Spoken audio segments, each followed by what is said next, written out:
สบายดีน้องเองสีเท่าคือเป็นสมาชิกทดลองงานประจำสาขาโรงพยาบาลปัจจุบันน้องได้ทดลองงานอยู่ที่เวียงมอเตอร์สาขาบ้านเกินวันนี้น้องจะมาโรลเพลย์เกี่ยวกับการจับจองรถเนาะซึ่งมีรายละเอียดอะไรติดตามได้เลยนะจ๊ะ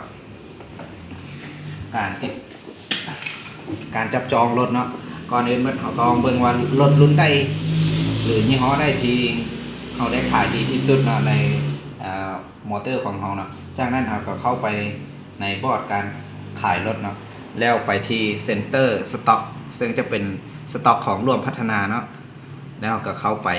จากนั้นเราก็มาเลือกเอารุ่นรถที่ลูกค้าต้องการซื้อหลายที่สุดแล้วเราได้ขายดีหลายที่สุดเนาะแล้วก็มาเบิ่งว่าตัวใดที่ยังบ่ได้เราสามารถติดจับจองได้เนาะ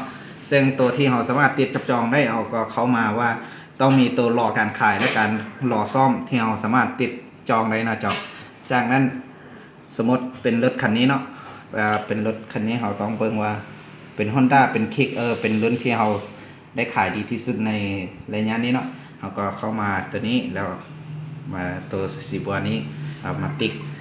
สมมติเราเป็นสาขาบ้านเกินเราก็ MTK เนาะแล้วก็ติ๊กใส่จากนั้นเราก็ไป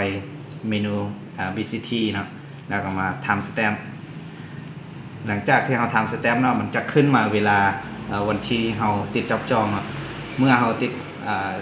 หลังจากที่ร่วมพัฒนาเพิ่นนำเอารถเพิ่นจะส่งรถให้มอเตอร์เพิ่นจะเข้ามาเบิ่งว่ามีไพ่แต่ที่เข้ามาจับจองรถเนี่ยเนาะแล้วเห็นสาขาเราติดจับจองเพิ่นจะสามารถส่งรถคันดังกล่าวมาให้เราเลย